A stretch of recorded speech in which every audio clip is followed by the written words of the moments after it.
निरोप घेतो देवा, आम्हा आज्ञा असावी, चुकले असेल काही तर क्षमा असावी. नमस्कार. उत्सव आणि मीच्या या पहिल्या टप्प्याच्या शेवटच्या भागात मी अभिषेक विरकर तुमच्या सगळ्यांचं मनपूर्वक स्वागत करतो. मंडळी, आपल्या देशाला एक खूप मोठा सांस्कृतिक वारसा लाभलेला आहे.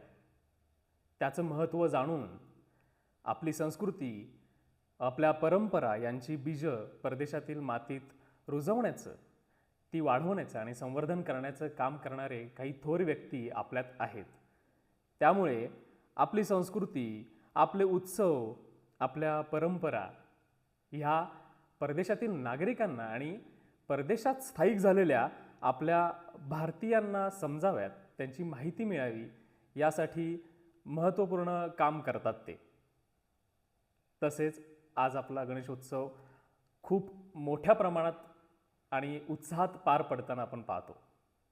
त्यात वाद्यपथकांची संस्कृतीसुद्धा खूप छान पद्धतीने जोपासली जाते आणि ही वाद्यपथकांची संस्कृती भारताच्या भूमीबाहेर घेऊन जाणारे आपल्या भारतीयांना आणि तिथल्या परदेशी नागरिकांना ही वाद्य संस्कृती समजावण्याचं, ती दाखवण्याचं आणि आपली संस्कृती, आपला गणेशोत्सव साजरा करण्याचं काम करणारे आपले सगळ्यांचे लाडके ऑस्ट्रेलिया स्थित आपले बंधू श्री उमेश थत्ते आज आपल्यासोबत आहेत. उमेश सरांकडून जाणून घ्यायचं आहे, गणेशोत्सव, ऑस्ट्रेलियातला गणेशोत्सव, बदलता काळ आणि आपल्या बाप्पाला आपल्या सगळ्यांकडून नक्की काय अपेक्षित आहे ते. सर, स्वागत आहे तुमचं. नमस्कार. नमस्कार. जय गणेश. जय गणेश. सर, तुम्ही ऑस्ट्रेलियात स्थायिक असता. हो. ऑस्ट्रेलियात तुम्ही केव्हा गेलात पहिल्यांदा आणि ती संधी कशी मिळाली तुम्हाला? ओके, मी ऑस्ट्रेलियामध्ये गेलो एप्रिल 2000, म्हणजे त्यावेळेच्या ऑलिम्पिक्सच्या अगोदर एक 2-3 महिने गेलो असेल. अच्छा, म्हणजे साधारण 24-25 वर्ष झाली. हो, 24 वर्षापेक्षा जास्त काळ झाला. अरे वा.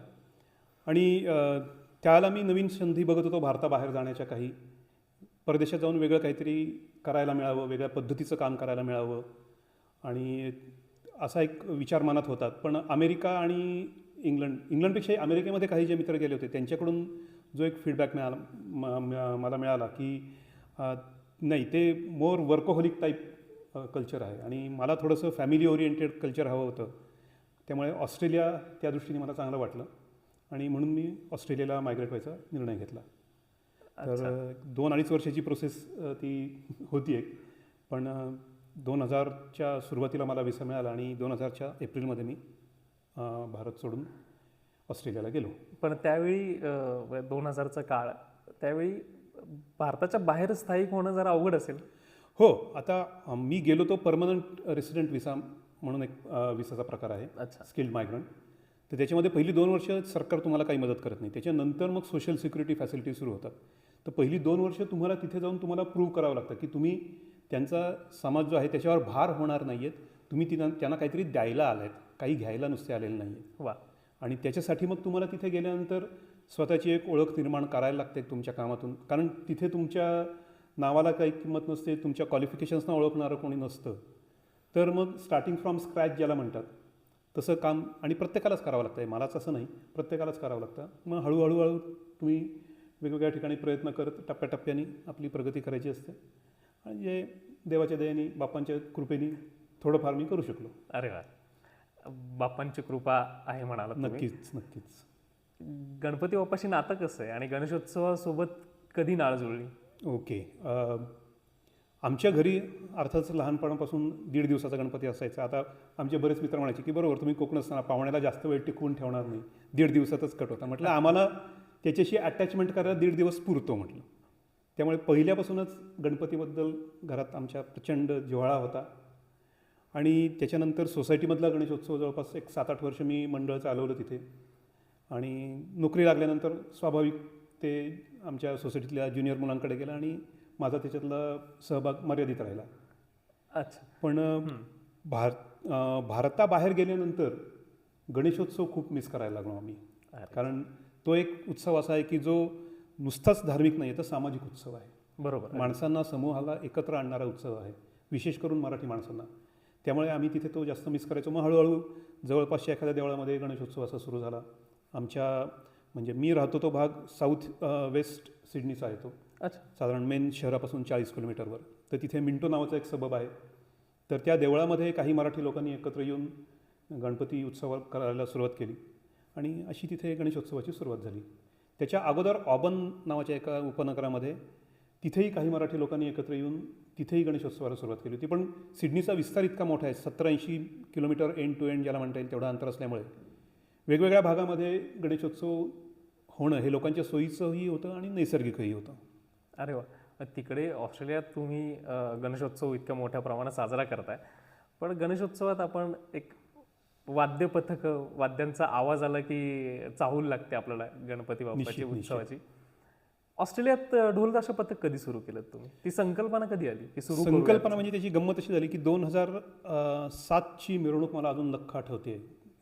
गणेशोत्सवाची आमची विसर्जनाची मिरवणूक होती आणि त्यावेळेला आम्ही काय करायचो, एका मित्राकडे पंजाबी ढोल होता, तर तो आम्ही वाजवायचो, जसं ज्याला देतील तसं सगळे वाजवायचे. आणि तो ढोल फुटला आणि त्यामुळे मिरवणुकीत वाद्य नव्हतं, मुख्याने गणपतीचं विसर्जन करायला लागलं. हे मला खूप जिव्हारी लागलं.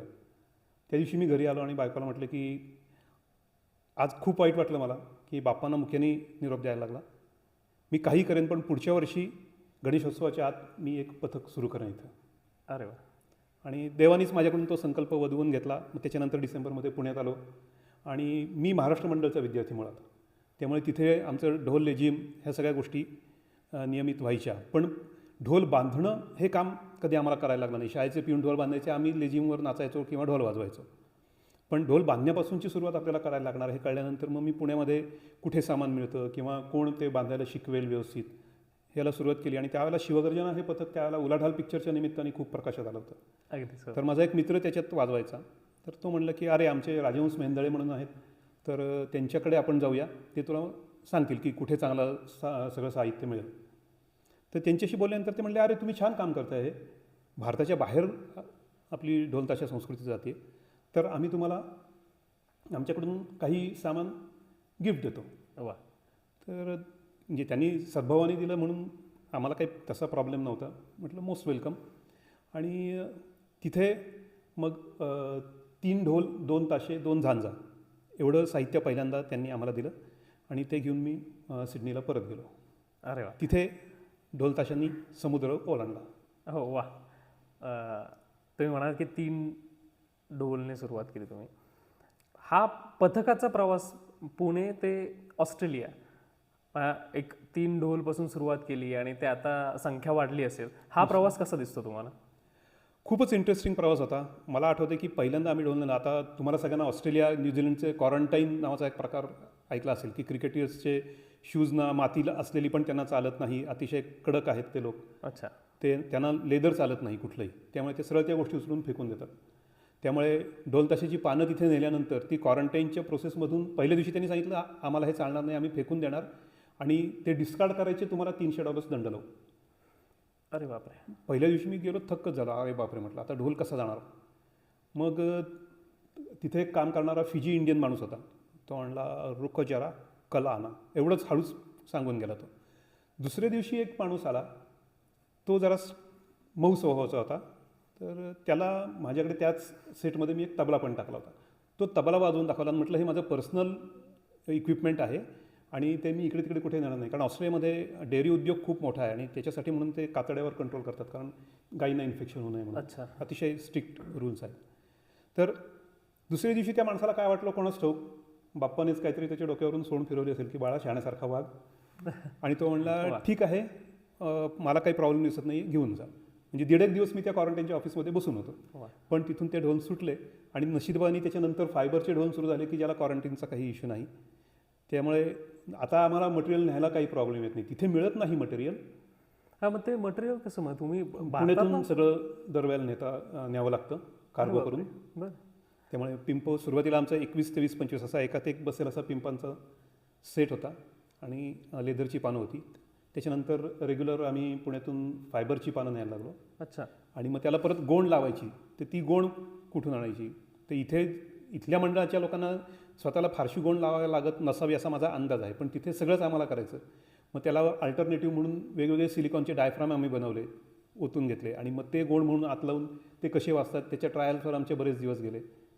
म्हणजे काय आत्मनिर्भर ऑस्ट्रेलिया झालं आमचं तिथे. पण मग- की स्वतःचं स्वतः कसं करायचं. अगदी म्हणजे आता आपण भारतात पुण्यात असू तर मेंटेनन्स त्याचा व्यवस्थित आपल्याला करता येतो, पण तिकडे करणं अवघड आहे हे फार.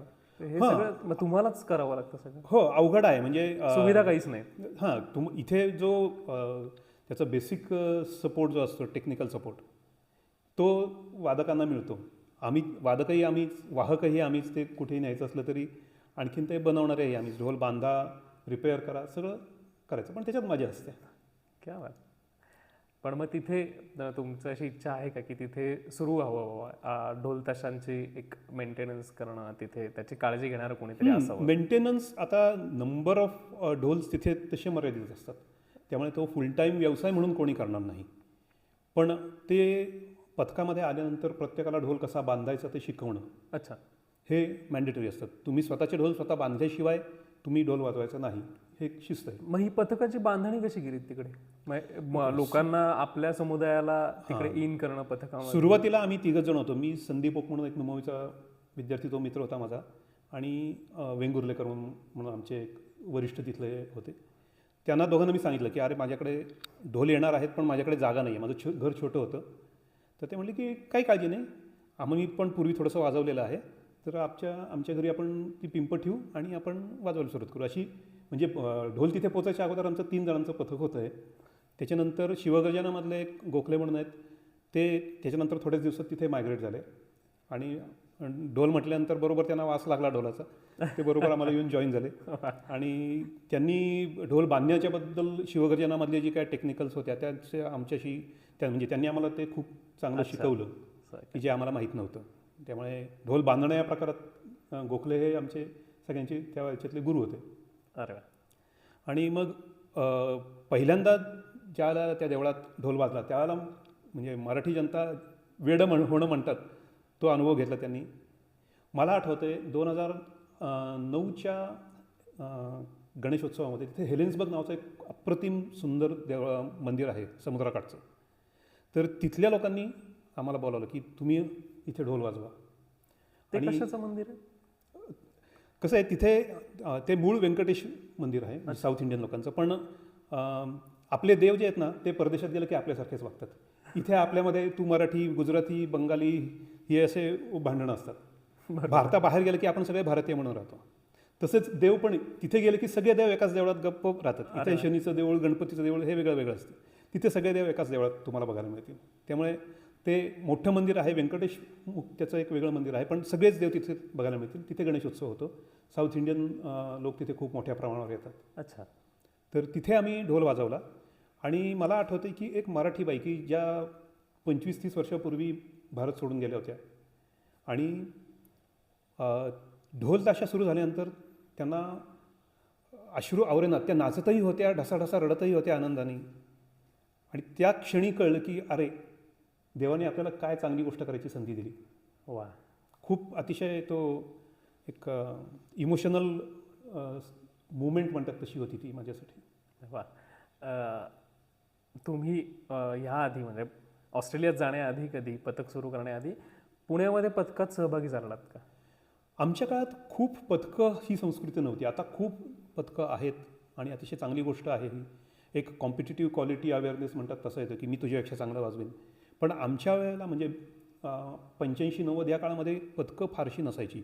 शाळांची पथकं होती, नुमवी होती, गरवारे, प्रबोधिनी, ह्याच्यापेक्षा जास्त पथकं त्यावेळेला तरी मला माहिती नव्हती. पण आमच्या शाळेमुळे माझं रेग्युलर तिथे ढोल ताशा, लेझिम हे व्हायचं.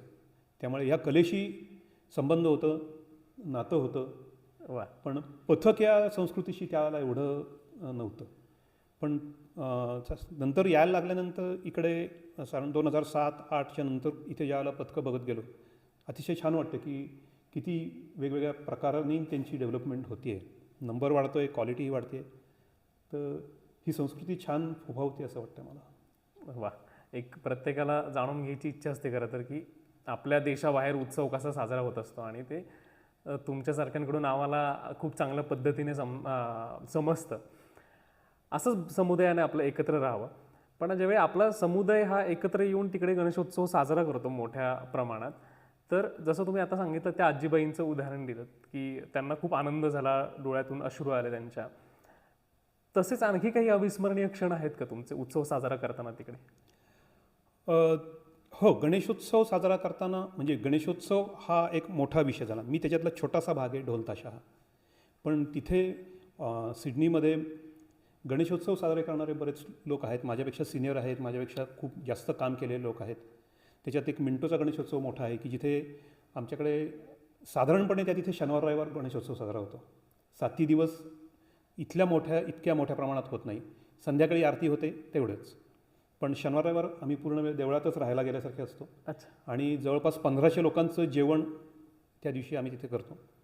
आणि ऑस्ट्रेलिया नाही म्हणता येणार मला, सिडनीमध्ये एक 5 ते 6 ठिकाणी मोठ्या प्रमाणावर गणेशोत्सव साजरा होतो. आणि त्याच्यातले 4 मराठी आहेत आणि 2 साऊथ इंडियन आहेत. कारण कर्नाटक वगैरे या भागामध्ये पण गणेशोत्सव मोठ्या प्रमाणावर होतो. त्यामुळे साऊथ इंडियन लोकांचे पण मोठे उत्सव होतात तिथे. अच्छा. मग तिकडे बाकी उत्सवांना सुद्धा बोलवणं येतं तुम्हाला? म्हणजे हो, जसं हो. साऊथ इंडियन उत्सव म्हणजे सुद्धा आता तिकडे करतात. साऊथ इंडियन मंडळी पण आम्हाला बोलावतात. गरब्यामध्ये बरेच वेळा बोलावणं होतं. अजून एक अभिमानाची गोष्ट म्हणजे आमच्या इथलं न्यू साऊथ वेल्स हे आमचं राज्य. तर त्या राज्यांनी डेस्टिनेशन न्यू साऊथ वेल्स म्हणून एक मोहीम केली होती की पर्यटन वाढीसाठी. आणि न्यू साऊथ वेल्स हे मल्टीकल्चर्ड कसं आहे, बहुढंगिक, बहुभाषिक, बहुसांस्कृतिक कसं आहे हे दाखवण्यासाठी म्हणून त्यांनी वेगवेगळ्या देशांचे प्रतिनिधी बोलावले होते. आणि त्याच्यामध्ये आमच्या ढोलताशा पथकाला डार्लिंग हार्बर किंवा सिडनी ब्रिजच्या बॅकग्राऊंडवर तिथे परफॉर्मन्स करण्याची संधी मिळाली. आणि भारतातून त्याला काही सरकारी प्रतिनिधी आले होते. आणखीन ते एकदम चक्रावून गेले की अरे आपल्या इथल्या ढोलताशाचा आवाज इथे कुठून येतो, म्हणून ते धावत जिथे आमचं वादन चाललं होतं तिथे आले. आणि थक्क झाले की इथे 25 ढोल, भगवा झेंडा नाचतोय हे बघून त्याच्यातल्या पण काही लोकांच्या डोळ्यात अश्रू आले होते. म्हणजे सरकार दरबारी हे आमचे तिथलं अस्तित्व जे आहे ते त्यांनी नोटीस केलेलं आहे. आमच्या पथकानी ऑस्ट्रेलियाचे पंतप्रधान, आमच्या राज्याचे मुख्यमंत्री त्यांच्यासमोर बरेच वेळा आपला परफॉर्मन्स आपल्या जो स्वातंत्र्य दिन होतो त्या कार्यक्रमामध्ये केलेला आहे. अरे वा. जसं आता तुम्ही म्हणालात की ऑस्ट्रेलिया ते पंतप्रधानांसमोर किंवा तिथल्या मंत्र्यांसमोर सुद्धा झालेलं आहे वादन. तिथलं गव्हर्नमेंट कसं सहकार्य करतं? सुरुवातीला कसं सहकार्य केलं होतं ज्यावेळी तुम्हाला सुरुवात करायची होती, अगदीच पाऊल टाकायचं होतं तिथे वाद्यपथकाला घेऊन? करेक्ट. तेव्हा केलेली त्यांनी मदत आणि आत्ता त्यांचं प्रशासन करत असलेली मदत कसं दिसतं हे सगळं? ओके, प्रशासन तिथे स्पेसिफिकली मदत करत नाही. काही वेळा द सिच्युएशन्स आर चॅलेंजिंग. अच्छा. कारण ध्वनी प्रदूषण हा तिथे अतिशय काटेकोरपणे पाळलेला नियम आहेत. त्यामुळे कोणाचीही तक्रार गेली तर ताबडतोब पोलिसांना येऊन आम्हाला थांबवायला लागतं. त्यामुळे प्रॅक्टिस कुठे करायची हा आमच्यासमोर एक मोठा प्रश्न असतो. कित्येक वेळा कोणीतरी तक्रार करतं की नाही आवाज येतोय, पोलीस येऊन आम्हाला विनंती करतात की वी अंडरस्टँड की तुमचं हे कल्चरल आहे पण तुम्हाला इथे नाही करता येणार कारण लोकांची तक्रार आली आहे. तिथले नियम वेगळे आहेत त्यामुळे तिथले नियम वेगळे आहेत. आणखीन मी त्याला दोष देत नाही. एखाद्या घरात एखादा आजारी माणूस असतं आणि जर त्यांनी तक्रार केली तर स्वाभाविकपणे आमचं ढोलवादनाच्या आनंदापेक्षा त्याचा आजारपण हे जास्त प्रायोरिटी असते. मग कित्येक वेळा आम्ही 40-50 किलोमीटर लांब प्रवास करतो, जंगलातली एखादी जागा शोधतो, अरे बापरे, तिथे आमच्या प्रॅक्टिसला सुरुवात करतो. त्यामुळे प्रॅक्टिसची जागा फिरत राहणं हा तिथला एक स्थायी भाव आहे. असं एक ठराविक काही जागा नाही का? नाही, म्हणजे जोपर्यंत तक्रार येत नाही कोणाची तोपर्यंत ती जागा आपली. अच्छा. बरं. पण आत्ता सध्या शिवगर्जना सिडनी हे ग्रुप जो आहे त्यांची प्रॅक्टिस हेलेन्सबर्ग नावाचं जे देऊळ म्हटलं, अच्छा. हो. तर त्यांचा खूप मोठा कॅम्पस आहे. तर त्यांनी तिथे स्टोरेजसाठी जागा दिलेली आहे आणि सरावही तिथेच होतो. तर त्यामुळे तिथे बऱ्याच वेळेला मुलं तुम्हाला दर शनिवारी किंवा रविवारी आमची सगळी मुलं तिथे वादन करताना दिसतील. भाविक येतात, तेही त्यांच्याबरोबर तिथे मस्त एन्जॉय करतात. अरे वा. त्यामुळे आता तिथे ती थोडी स्थिर जागा एक झालेली आहे. बा, आता जसं तुम्ही म्हणाल की तिथले नियम वेगळे आहेत. काही वेळेला तुम्हाला प्रवास करावा लागतो, वादनासाठी वेगवेगळ्या जागा बघाव्या लागतात. तसंच तिथल्या ऑस्ट्रेलिया स्थित तिथले जे काही स्थानिक आहेत त्या लोकांनी ही सुरुवातीला कसं मदत केली स्थानिक पातळीवर? किंवा मग अडथळे आले असतील ना? हां, अडथळे खूप आले. मुख्यतः हे नॉईज पोल्युशनच्या कंप्लेंट्स जे आहेत तो खूप मोठा अडथळा होता आणि जेन्युइन अडथळा होता. त्यामुळे माझी त्याच्याबद्दल तक्रार नाही. आपण ज्या देशात जातो तिथे लॉ ऑफ द लँड ज्याला म्हणतात तो आपल्या धर्मापेक्षा मोठा पाळला पाहिजे. आणि हे सगळ्या धर्मांनी लक्षात ठेवलं तर जगात कुठे वादवादी होणार नाही. अगदी. त्यामुळे तो कायदा पाळणं हे मी माझ्या दृष्टीने महत्त्वाचं मानतो. पण त्याचबरोबर आपली संस्कृती लोकांशी शेअर करणं हे पण तेवढंच महत्त्वाचं आहे. त्याच्यातून त्यांना काही आनंद मिळू शकेल आणि आपल्या तिथल्या पुढच्या पिढीला आपल्याला हे एक तालवाद्याची अतिशय उत्तम परंपरा जी आहे त्याची ओळख करून देणं हेही तेवढंच महत्त्वाचं होतं. सुरुवातीला आम्ही नेलेले ढोल 21, 23, 25 होते.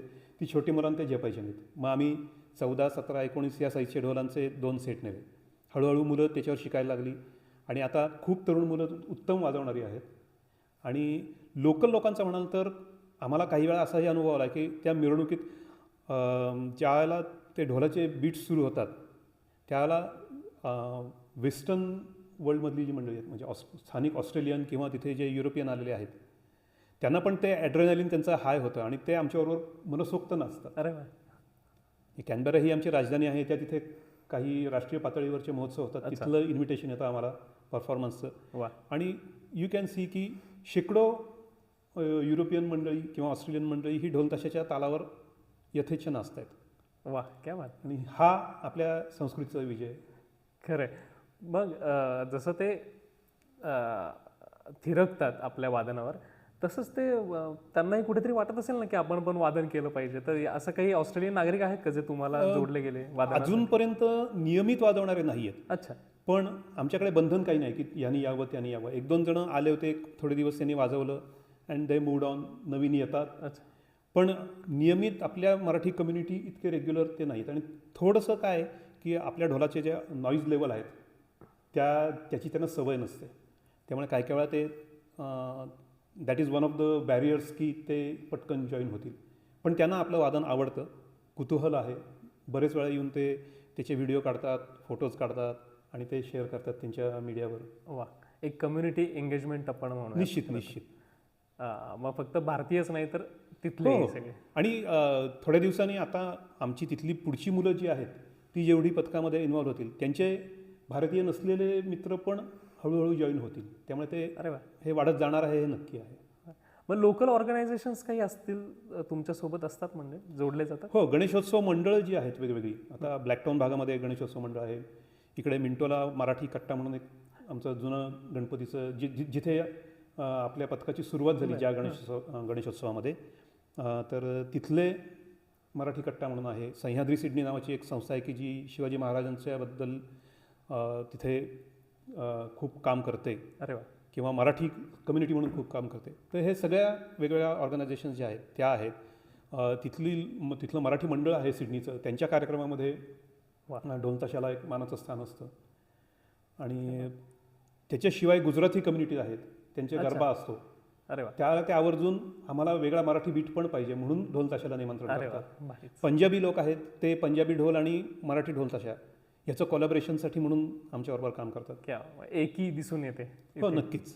आणि शेवटी संगीताला जात धर्म पंथ काही नसतं. खरं. It is beyond that. अगदी अगदी. त्यामुळे हे सगळे लोक एकत्र येऊन संगीताची आराधना करतात असं म्हणता येईल. एक प्रबोधनपर काही कार्यक्रम राबवले जातात उत्सवांमध्ये म्हणजे जसे काही आपल्या पौराणिक कथांचं सादरीकरण असेल किंवा कीर्तन असतील किंवा गणेशोत्सवामध्ये खूप मोठ्या प्रमाणावर हे होतं.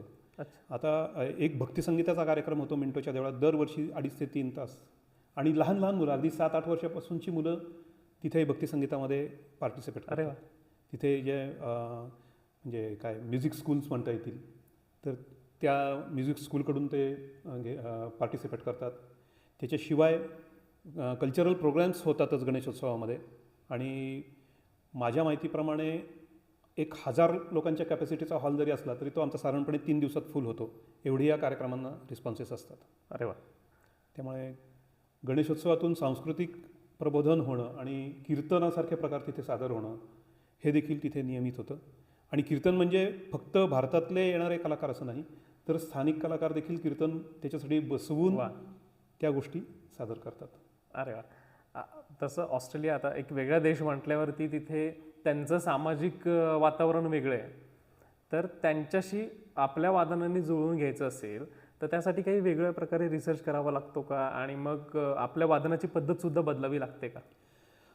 थोडेसे प्रयत्न चालू आहेत त्या दिशेने की आपले बीट्स आणखीन बाकीच्या देशांचे बीट्स विशेषतः तुम्ही जर रिओ दी जानेरोचे प्रोसेशन्स बघितले असतील तर रिओ दी जानेरोचे बीट्स जे आहेत ते अतिशय कॅची बीट्स आहेत.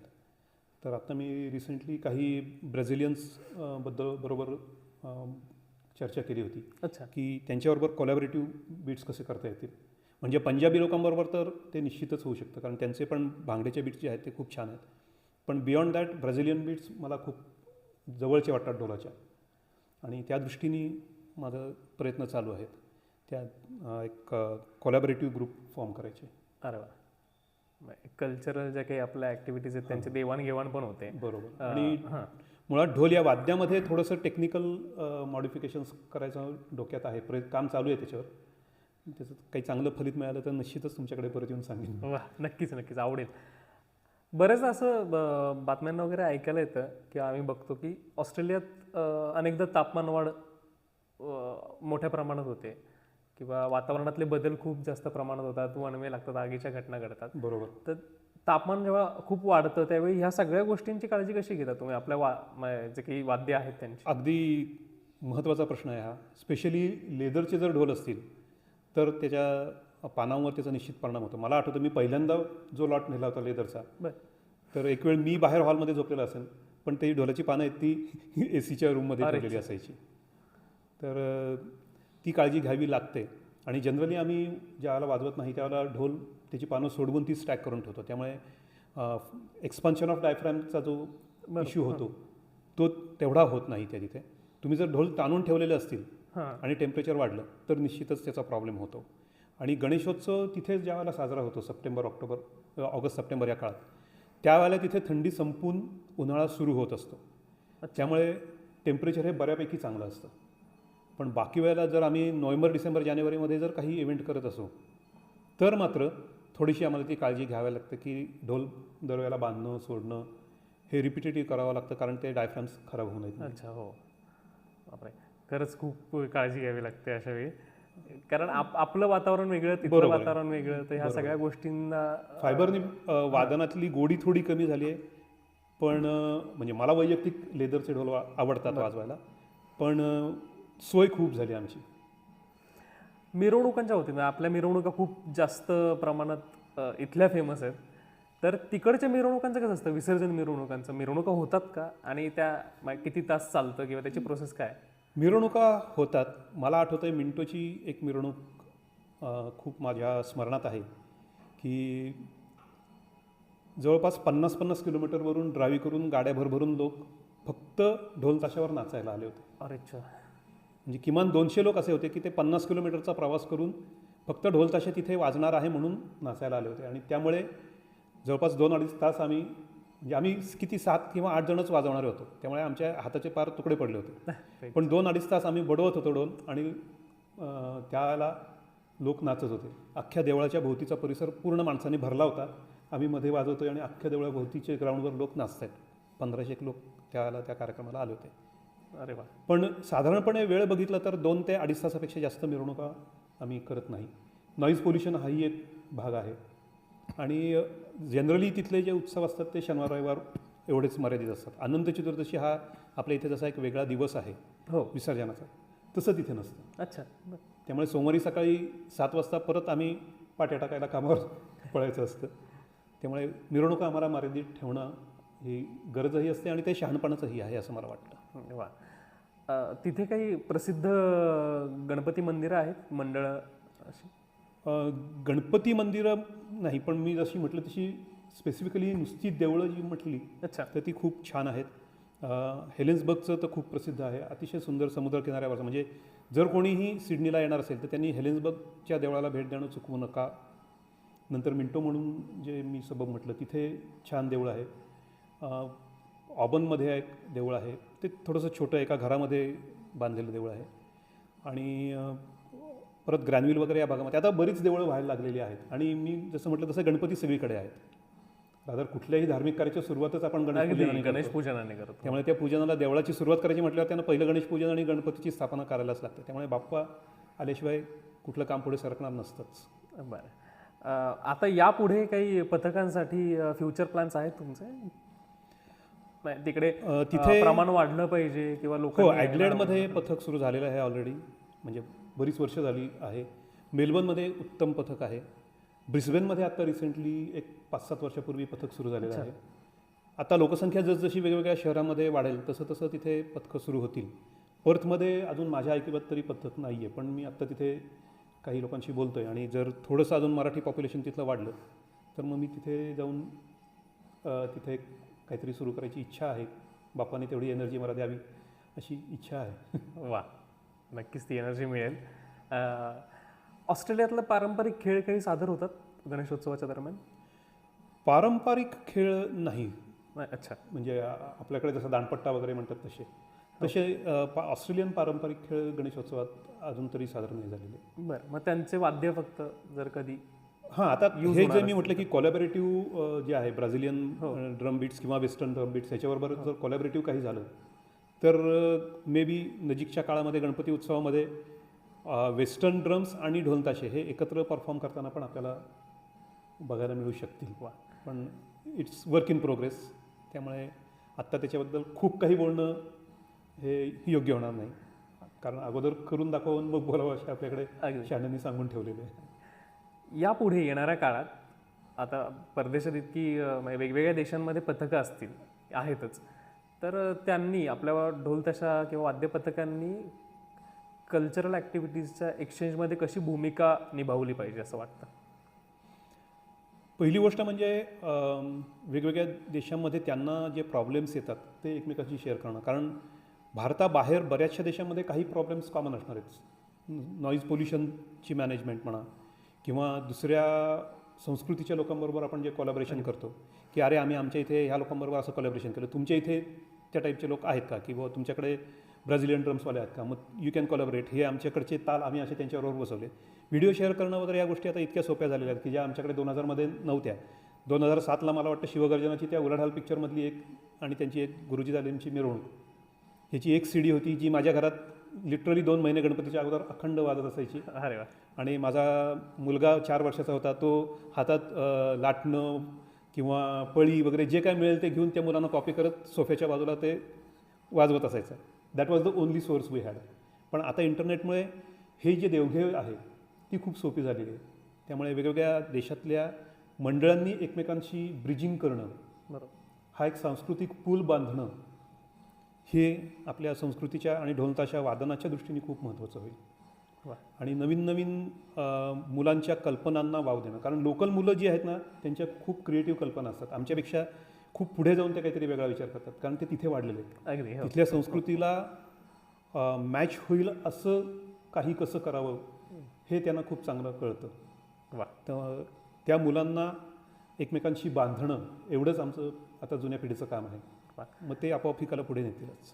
परदेशात स्थायिक झालेले आपले भारतीय बांधव जे आहेत त्यांनी मोठ्या प्रमाणात आपल्या तिथे साजरा होणाऱ्या उत्सवांमध्ये कशा प्रकारे यायला हवं आणि आपल्या उत्सवांची भव्यता दिव्यता वाढवणं, आपल्या ढोलपथकांची भव्यता वाढवणं यासाठी त्यांनी काय प्रयत्न करावेत? ओके, पहिली गोष्ट ही आहे की जे काय आपण तिथे उत्सवामध्ये सादर करू ते कुठेही नियमबाह्य होता कामा नये. कारण आपण ज्यावेळेला भारताबाहेर जातो त्यावेळेला आपण भारताचे राजदूत असतो, ॲम्बॅसेडर ऑफ द कंट्री. त्यामुळे तुमच्या वागण्यातून कुठेही स्थानिक कायद्याला धक्का बसता कामा नये, ही आपल्या भारताची प्रतिमा आपण सांभाळली पाहिजे. अगदी. दुसरी गोष्ट अशी की तिथे गेल्यानंतर ह्या कार्यक्रमांमधून आपण काही सामाजिक कार्य पण करू शकतो का, हा एक विचार झाला पाहिजे. हो, की ढोलताशा पथकाची किंवा ढोलताशा वादनाची नशा जबरदस्त आहे. 1-1.5 तास कोणालाही नाचतं ठेवण्याची त्याच्यात ताकद आहे. मग जे लोक हजारो डॉलर्सची किंवा शेकडो डॉलर्सची तिकीटं काढून रॉक शो बघायला जातात तेच लोक सामाजिक कार्यासाठी काही कॉन्ट्रीब्युशन टाकून आमच्या कार्यक्रमांना बोलावता येतील आणि त्याच्यातून काही फंड्स रेज करून काही सामाजिक कृत्य कार्य त्याच्यामध्ये आपल्याला करता येतील, असा एक विचार आहे. वा. आता हे उत्सवांचं झालं, तर उत्सवांव्यतिरिक्त सामाजिक उपक्रम जसं आता तुम्ही म्हणाला की काय काय उपक्रम, कोणते कोणते उपक्रम आपल्याला करता येईल याचा विचार केला पाहिजे. तर आपलं ऑस्ट्रेलियामध्ये असे काही सामाजिक उपक्रम राबवली गेलीत का याआधी? भरपूर. म्हणजे मी तेवढ्या मोठ्या ग्रुपमधला मी फार एक छोटासा माणूस आहे. खूप त्या क्षेत्रात काम करणारे लोक आहेत. RSS जसं आहे तसं आमच्या इकडे हिंदू सेवा संघ म्हणून एक आहे, अच्छा. त्यांचं खूप काम चालतं. सेवा ऑस्ट्रेलिया म्हणून आहे. आणि त्याशिवाय हे जे ग्रुप्स आहेत मराठी कट्टा, ते तर त्यांना तिथे स्पेशली चॅरिटी ऑर्गनायझेशन म्हणून रजिस्ट्रेशन मिळालेलं आहे. आणि त्यामुळे त्यांच्याकडून वेगवेगळी सामाजिक कामं केली जातात. वा. आता इथे किल्लारीमध्ये भूकंप झाला होता, त्यावेळेला तिथल्या लोकांनी फंड्स गोळा केले. अरे वा. वेगवेगळ्या मला वाटतं वॅक्सिनेशनच्या काही मोहिमा चालवल्या जातात. अरे वा. आणि त्याच्यासाठी हे फंड रेझिंग केलं जातं. आणि शेवटी प्रत्येकाला आपल्या इथल्या मातीत त्यांची कुठेतरी मुळं अजूनही गुंतलेली आहेत. त्यामुळे इथे काहीतरी चांगलं करावं ही प्रत्येकाच्या मनात इच्छा असते. अगदी. आणि ते एकत्र येऊन जर केलं तर जेवढा नंबर मोठा तेवढी ते फंड्स मोठे होतात आणि त्या फंड्सची काहीतरी करायची ताकद वाढते. इंडिव्हिज्युअल फंड्सपेक्षा ग्रुप फंड्सची ताकद खूप जास्त असते. एखादं गाव अख्खं दत्तक घेऊन त्याची डेव्हलपमेंट हा आमचा पुढचा प्रोजेक्ट होपफुली एक 3-4 वर्षामध्ये होऊ शकेल. अरे वा. आणि तो ऑस्ट्रेलियामध्ये जन्माला आलेली मराठी मुलं चालवतील असा अरे आमचा वा. प्लॅन आहे. अरे. की त्यांना ही आस लागली पाहिजे की अरे आपल्या पूर्वजांनी इथे आयुष्य घालवलं तर आपण त्या मातीचं काहीतरी देणं लागतो. आणि त्या दृष्टीने थोडंसं त्यांचं एक ग्रुप फॉर्म करायचे आमचं प्रयत्न चालू आहे. अरे वा. शुभेच्छा तुम्हाला. आणि हे सगळं ढोल ताशाच्या माध्यमातून ज्यावेळेला मुलं एकत्र येतात त्याच्यातून खूप चांगल्या पद्धतीने होऊ शकते. गणेशोत्सवाच्या ढोल ताशाच्या. वा. शेवटी धार्मिक आणि सामाजिक उत्सवांचा हेतू हाच आहे की लोकांनी काही चांगल्या हेतूंसाठी, काही विधायक कामासाठी एकत्र यावं. धांगडधिंगा करण्यासाठी नुसतंच तुम्ही क्लबमध्ये पण जाता, पबमध्ये पण जाता, खरं. पण विधायक कामासाठी म्हणून एकत्र येणं हा उत्सवांचा खरा हेतू आहे. अरे वा. सर, आता तुम्ही जसं उल्लेख केला वॅक्सिनेशनचं पण तुम्ही राबवलं होते ते. कोविडच्या काळात काय भावना होत्या? कारण उत्सव बंद झाला होता तिकडे. कशा पद्धतीने सगळं साजरं केलं तुम्ही कोविडच्या दरम्यान? Very challenging time. तिथे खूप चांगली कंडिशन होती असं म्हणता येईल. कारण आम्हाला बाहेर जायची परमिशन होती. रादर सरकार आम्हाला सांगत होतं की बाहेर जा. अच्छा. घरात कोंडलेले राहू नका. याचं कारण तुम्ही बाहेर गेलात तर ताजी हवा मिळून तुमची रेस्पिरेटरी सिस्टीम हेल्दी राहील. पण एका घरातल्या 2च माणसांनी एका वेळेला बाहेर काढायचं. तिसऱ्या माणसापासून 5 मीटरच्या आत जायचं नाही. या पद्धतीने तुम्ही बाहेर जा. अच्छा. म्हणजे खूप चांगल्या पद्धतीने कोविड तिथे मॅनेज झाला होता. त्यामुळे तसे आम्ही फिरायला मोकळे होतो. पण गणेशोत्सव म्हटलं तर त्या दृष्टीने थोडीशी बंदी 1 वर्ष आम्हाला सहन करायला लागली.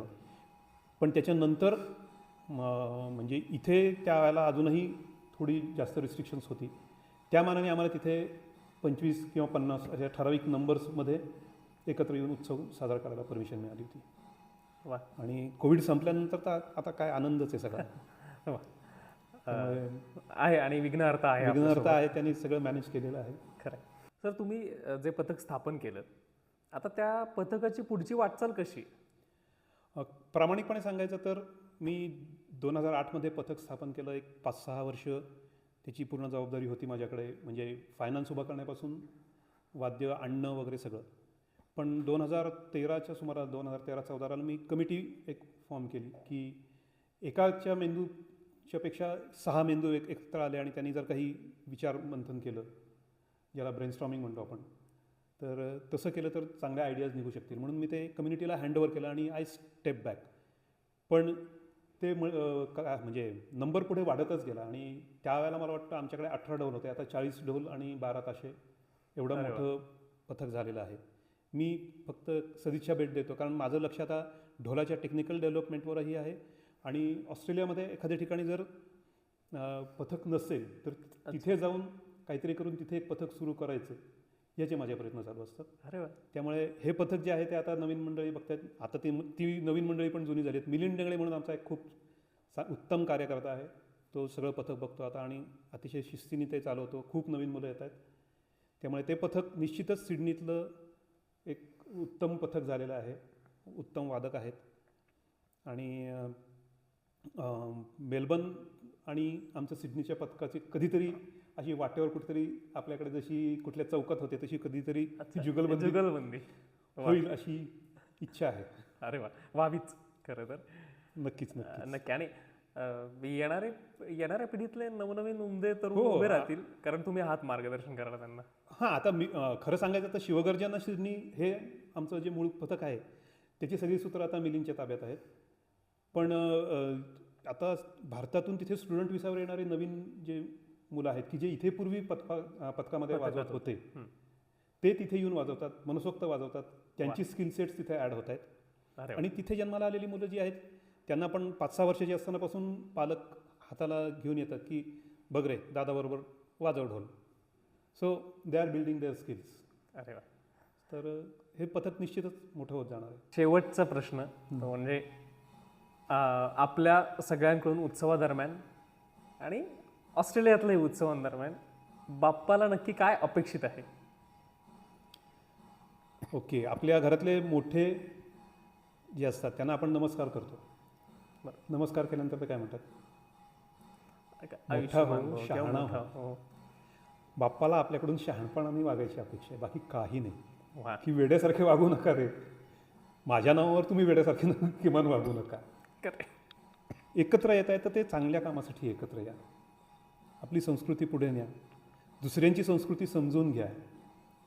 कारण दुसरीकडे जे जे काही चांगलं मिळेल ते आपल्यात सामावून घेणं हा खरा धर्म आहे. आमच्या धर्मात हे सांगितलं, याच्या पलीकडचा आम्ही विचार करणार नाही, हा धर्म नाही आहे.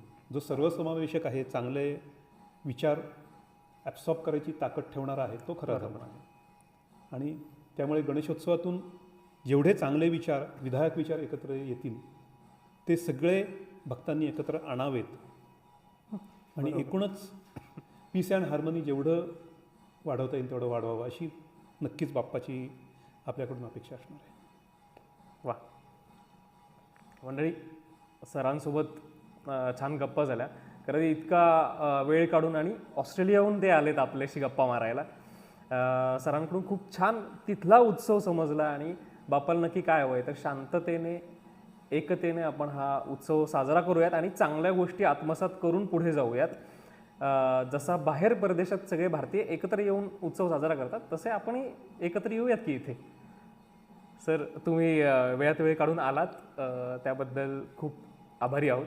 मला माझे जे काय मोडके तोडके विचार आहेत ते सगळ्यांच्या बरोबर शेअर करायची संधी दिली त्याच्याबद्दल मनपूर्वक आभार. जय गणेश. जय गणेश. आणि आपल्या टीमकडून आणि सगळ्या प्रेक्षकांकडून एक छोटीशी भेटवस्तू.